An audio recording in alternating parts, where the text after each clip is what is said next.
안녕하세요. 이번 주 템퍼스 AI의 주간 뉴스를 해보도록 하겠습니다. 우선 첫 번째 뉴스는 전환사채 12 발행에 대한 뉴스고요. 한번 영상으로도 자세하게 다뤘는데 변경된 부분도 있고 여기서는 좀 간단하게 다뤄보겠습니다. 우선 6월 30일 날 전환사채 12 발행한다는 소식이 떴고요. 세부 내용은 나오지 않은 채로 일단 전환사채 뉴스가 나왔었습니다. 그러고 난 다음에 몇 시간 지나고 세부 정보가 나왔고요. 이 정보 나오기 전에도 뭐 규모라든지 계약 조건이라든지 어느 정도는 다 알 수 있게 나왔고, 이 세부 내용은 이제 금액 결과 나오고 뭐 이런 다음에 전체적인 짜잘짜잘한 세부 내용이 나왔습니다. 뭐 캡트콜의 가격이라든지 전환가의 가격이라든지 규모라든지 뭐 이자율이라든지 이런 게 나중에 나왔고요. 우선 처음에는 400밀리언에서 250밀리언이 증가한 650밀리언이고요. 추가로 100밀리언 더 할 수 있는 옵션이 주어졌고요. 만기는 2030년 7월 15일이에요. 금리는 연 0.75%로 매우 저렴한 수준이고 거의 공짜에 가깝다고 보시면 돼요. 지금 기준금리가 4%대인데 연 0.75%면 굉장히 말도 안 되게 낮은 금리라고 보시면 됩니다. 방식은 사모 방식이고요. 기관 투자자들 대상이었습니다. 이 금리랑 금액이 증가한 거에서부터 알 수 있듯이 굉장히 흥행한 전환사채 모집이었다고 보시면 됩니다. 그걸 좋게 해석하자면 그만큼 템퍼스가 신뢰를 얻었고 미래성을 봤다는 소리겠죠, 기관들에게. 전환 조건은 전환가 84.19불입니다. 6월 30일 종가 대비 32.5%의 프리미엄이고요. 전환 비율은 1000달러당 약 11.88주예요. 전환 가능 시점은 2030년 4월 15일 이전에는 일정 조건이 충족 시에만 가능하고요.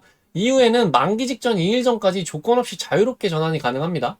5년 만기 전환사채라고 보시면 되고요. 캡트콜의 옵션을 보시면 캡 프라이스는 111.20불이고요. 종가 대비 75% 높은 수준이에요. 이 캡트콜의 목적은 전환 시 주식 희석 방어고요.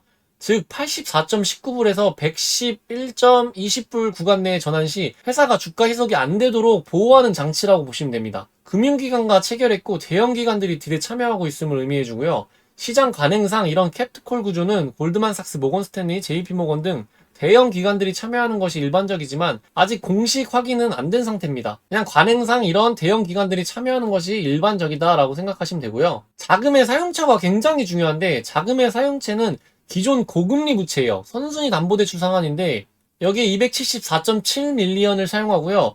캡트콜 거래 비용에 36.2밀리언 달러를 사용합니다. 나머지는 일반 운영 자금, 전략적 투자, 추가 부채 상환들인데 이 나머지가 어디에 쓰일지도 굉장히 중요한데 좋은 곳에 잘 쓰이면 그만큼 기업에는 엄청난 호재로 돌아올 수 있는 포텐을 확보했다고 저는 보여지고요. 근데 저걸 또 이상하게 잘못 사용하면 그것만큼 악재로 받아들여져서 주가에는 하락 압력이 다가오겠죠? 시장 해석 포인트를 보면 전환사채는 희석 우려로 적자 기업에서 불안을 가중시킵니다.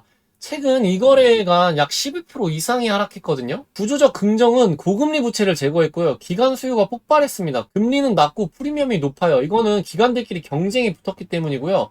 캡트콜로 희석을 방어했습니다. 그래서 투자자 반응은 지금 나뉘는데요. 시비는 무조건 악재라는 이런 선입견과 그렇게 바라보는 투자자들이 많기 때문에 주가가 굉장히 하락을 많이 한 건데요. 또 지금 매수 기회로 보는 분들은 이 조건이면 호재인 대로 보는 기관과 개인 투자자들이 있습니다. 저는 이 조건이면 호재로 보는 투자자이기 때문에 이렇게 그날도 추매를 하고 계속 이틀 연속으로 추매를 했습니다. 그게 많은 물량은 아닌데 계속적으로 추매를 했고요. 이 2배짜리는 전 단타로 이용하는데 어쨌든 2배짜리도 매수하고 본주도 계속 매수하고 더 떨어지면 매수할 생각을 하고 있습니다. 그래서 이 뉴스의 핵심 결론을 좀 보면 12딜 자체의 조건만 보면 매우 긍정적으로 전 평가하고 있고요. 시장 수요가 많았고 금리는 이례적으로 낮으며 캡트콜까지 완벽했습니다. 전환가와 프리미엄도 높아서 당장 희석 걱정도 거의 없어요. 하지만 적자 기업의 12 발행이라는 키워드는 단기 심리를 완전 찌그러뜨리고 차트를 부십니다. 차트 투자하는 분들이 이번에 많은 이탈을 했고요. 팔았다는 느낌 vs 투자받았다는 느낌의 심리 차이가 있을 수 있어요. 당연하지만 개인 의견이고요. 매수 추천 권유 절대 아닙니다. 판단은 개인의 몫이고 평가는 시장에서는 안 좋다고 봤기 때문에 하락을 한 거기 때문에 판단은 본인이 하셔야 됩니다. 참고만 해주십시오. 오퍼링 내용 자체는 밸류에이션 희석이 없이 장기적으로 매우 긍정적이라고 봤고요. 고점 대비 조정폭은 단기 공포 반응으로 14% 정도 조정을 받았고 시장이 이성적으로 복귀할 경우 회복 가능성은 충분하다고 봅니다. 장기적으로 불안하면 분할 매수, 추세 반등 확인 후 진입하는 것도 전략이라고 볼 수 있겠습니다. 두 번째 뉴스는 구겐하임의 템퍼스 AI 매수 의견 유지하고 목표 주가를 65달러에서 75달러로 상향 조정했고요. 이번 목표 주가 상향은 템퍼스 AI의 성장 잠재력과 기업가 재무 성과에 대한 긍정적인 전망을 반영한 것으로 풀이됩니다. 구겐하임의 목표 주가 상향이 이전 목표가 대비 15.38% 증가한 수치고 회사의 미래 성장과 재무 성과에 대한 낙관적인 전망을 나타낸다고 분석했습니다. 구체적인 상향 조정 배경에 대한 상세한 분석 보고서 내용은 공개되지 않았고 일반적으로 투자은행의 목표 주가 상향은 다음과 같은 요인을 고려하는데요. 건조한 실적 성장세, 신규 계약 및 파트너십, 기술 개발 및 혁신, 시장 환경 변화 등이 있습니다. 어쨌든 목표가 상향은 좋은 뉴스이기 때문에 가져와 봤고요. 세 번째 뉴스는 AI는 조용히 의료를 재창출하고 있으며 실체 배포가 이제 진행 중입니다 라는 뉴스인데, 전체 개요는 AI는 의료산업 전반을 조용히 그러나 강력하게 변화시키고 있으며 이제는 실체 배포 단계로 접어들고 있고, 주요 키워드는 예측 진단, AI 기반 유전자 분석, 생성형 AI, 고처리량 비세포 탐색, 정밀의학, 디지털 헬스입니다. 시장 전망은 AI 의료 진단 시장은 2034년까지 약 465억 9천만 달러, 연평균 33.72% 성장 전망을 하고 있고요. 25년은 AI 의료 분야의 대규모 전환점으로 평가되고 있어요. 사모펀드 투자도 활발하고 최근에 AI 의료 분야에 마이크로소프트도 관심을 보이고 있어서 화제가 좀 됐습니다. 그래서 주요 기업 동향 중에 템퍼스를 좀 보시면 자회사 엠브리의 케어 플랫폼이 다시 한번 주목받았어요. 핵심으로 유전성 암 위험 99.5% 정확도 식별, 이게 엄청 큰 뉴스기도 하고 이게 미래에도 굉장히 중요할 것 같아요. AI 기반 병력 수집, 자동 유전자 검사 추천, 모바일 EHR 연동, 접근성과 확장성 강화, 유전자 검사를 대중화하는 엔드투엔드 솔루션이에요. 모바일 EHR 연동이 뭐냐면 전자 건강기록, 즉 병원이나 의료기관에서 환자의 병력, 약 복용 이력, 검사 결과 등을 디지털로 기록한 시스템이에요. 모바일 앱이나 기기를 통해 환자의 건강 기록을 자동으로 불러오거나 기록할 수 있게 한다는 뜻이고, 예를 들면 환자가 스마트폰으로 문진을 작성하면 병원 시스템에 자동으로 입력되거나 검사 결과가 앱으로 바로 전송되는 식입니다. 엄청 좋은 기술이죠. 미래에는 병원을 자주 갈 필요가 없어지는 시대가 올 거라고 저는 생각합니다. 그리고 유전자 검사 대중화하는 엔드투엔드 솔루션이 뭐냐면, 엔드투엔드 솔루션은 처음부터 끝까지 한 플랫폼 또는 시스템이 모든 과정을 통합해서 처리해주는 서비스인데, 여기서 유전자 검사에 적용하면 병력을 수집하고 유전자 검사 필요성을 자동으로 판단해서 검사를 진행하고요. 결과 해석 및 치료 권고, 이 모든 걸 하나의 시스템으로 자동화 통합해주는 걸 말해요. 즉 전문가가 아니어도 비전문 임상이, 일반 병원 의사들이 쉽게 쓸 수 있도록 도와주는 자동 시스템이란 뜻인데, 일반 병원에서도 유전자 검사를 손쉽게 할 수 있게 돕는 거라고 볼 수 있습니다.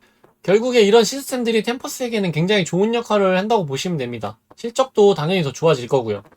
그래서 요약 용어를 보시면 EHR, 병원용 디지털 환자 기록장이라고 보시면 되고요. 모바일 EHR 연동은 문진 결과 등이 자동 연동되는 시스템이라고 보면 되고요. 엔드투엔드 솔루션은 유전자 검사 전 과정 수집 분석을 자동화하는 거라고 보시면 됩니다. 세 번째 뉴스는 트위터에서 활동하는 주식 인플루언서의 내용을 좀 가져와 봤고요. 이 사람은 팔로워 7,200명 정도가 있고요. 이런 성장주나 다양한 분야의 높은 알파 수익률을 달성할 수 있는 매력적인 성장 기회에 좀 집중하는 투자자입니다. 그래서 이 사람이 템퍼스 AI 웹사이트에 AI 모델이 있어서 회사에 대해서 문의를 해봤다고 해요. 그래서 그 문의를 바탕으로 템퍼스의 페타바이트급 독점 임상, 유전 취향 및 기타 데이터 세트와 이러한 에이전트와 모델을 결합하면 마이크로소프트를 포함 그 누구도 데이터 라이선스 없이 경쟁할 수 있다는 게 믿기지 않을 정도라는 내용을 도출했다고 합니다. 구글과 소프트뱅크가 템퍼스의 주요 주주이자 후원자인 이유도 바로 여기에 있다고 봤대요. 그래서 저 사람이 저 사진에서 말하고 있는 저 내용들을 좀 보자면, 템퍼스는 올인원 강자라는 거예요. 데이터, AI, 병원 실사용이 이루어지고 있는 의료 인공지능의 진짜 끝판왕이라고 봤대요. 수천만 명 규모의 임상 및 유전체 데이터 독점 보유하고 있고, AI 모델 자체 개발이 있고 미국 병원에 실제 배포되어 사용 중인데, 이게 다른 AI 의료 기업과 가장 큰 차이라고 봤대요. 그래서 AI 플랫폼 4종 세트를 좀 보시면 템퍼스1, 넥스트 플랫폼, 알고리드믹 다이애고노스틱스, 온콜로지 파운데이션 모델, 이렇게 4가지가 있고요. 템퍼스1은 의사용 AI 음성 기반의 어시스턴트라고 보시면 되고, 병원에서 이미 사용 중이고 실시간 리포트도 제공한다고 합니다.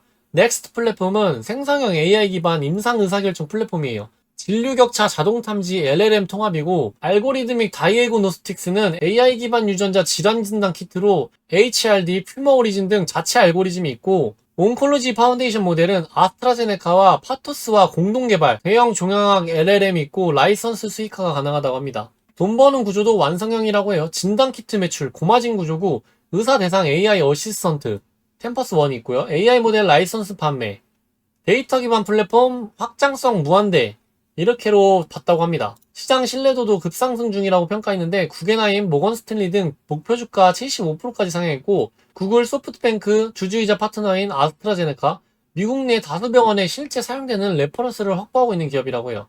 한 줄로 요약해보면 템퍼스는 단순 AI가 아니라 의료 데이터 플러스 AI 모델 플러스 실사용 인프라를 지배하는 플랫폼형 기업이라고 평가했습니다.